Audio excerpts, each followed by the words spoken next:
তো শিখাইছি না বড় কাটতেছে না কাটো না তুমি কাটো আমরা তো না করছি না করছে না কাটো না না কাটো কাটো কাটো রইছে তো ইডিয়ারো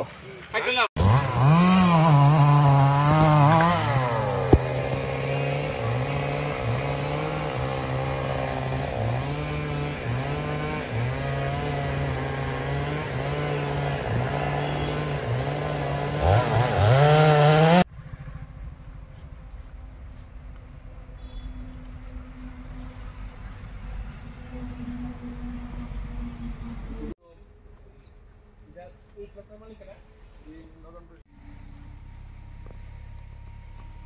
তারিখে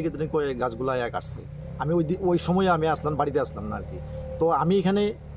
বিগত 40 বছর ধরে আমি এখানে এই জায়গাটা মানে দখল সত্ত্ব হিসেবে আমার আছে আর কি আমি এটা খাস ভূমি এটার আমি এখানে খাস ভূমিতে আমি অ্যালটমেন্ট পাওয়ার লাগে আমি কয়েকবার আমি পেয়ার করছি আমি অ্যালটমেন্ট পাইছি না আমি অনেক চেষ্টা করছি যে অ্যালটমেন্ট পাওয়ার লাগে কিন্তু দেখা গেছে কিন্তু আমার পাশের যে জায়গাগুলো ওই জায়গাগুলো নিয়ে কিন্তু তার একটা বিবাদ ছিল ওই বিবাদের কারণে দেখা যাচ্ছে যে বিবাদের কারণে কিন্তু তারা জমিন কাটতে গিয়া দেখা যাচ্ছে আমার জমিনের গাছগুলো কাটতে তারা ইয়ে করে নষ্ট করে লেছে কতটা গাছ কাটছে প্রায় 200 উপরে গাছ কাটছে আপনি এখন কি চান আমি তো চাই যে যে আমি যেমন আমি তো গরিব মানুষ বুঝছেন না আমার অ্যাকচুয়ালি তো আমার এই গাছের উপরেই কিন্তু আমার সংসারটাকে নিয়ে কিন্তু এখান থেকে এই গাছের থেকেই আমি কিন্তু গাছের কাজ করে এসে কিন্তু আমার সংসারটার প্রতিপালন করতেছি যে আজকে এই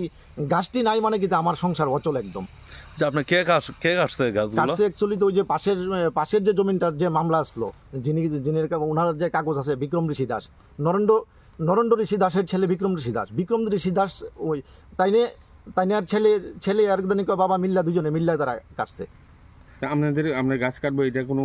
ইনফরমেশন দিছে আগে না আমি কোনো এমন কোনো ইনফর্ম কিছু পাইছি না আমি যে আমার গাছ কাটবো কি আসল বিষয় আপনার নাম আমার নাম বিকাশ পাল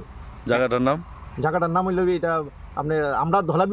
ধলাবিলের ইয়েতে এটা রামচন্দ্রঘাটের এরিয়া পড়ছে আর কি ধন্যবাদ লোকে হেটাও কাটছে হ্যাঁ হ্যাঁ একটা থেকে স্টার্ট করছে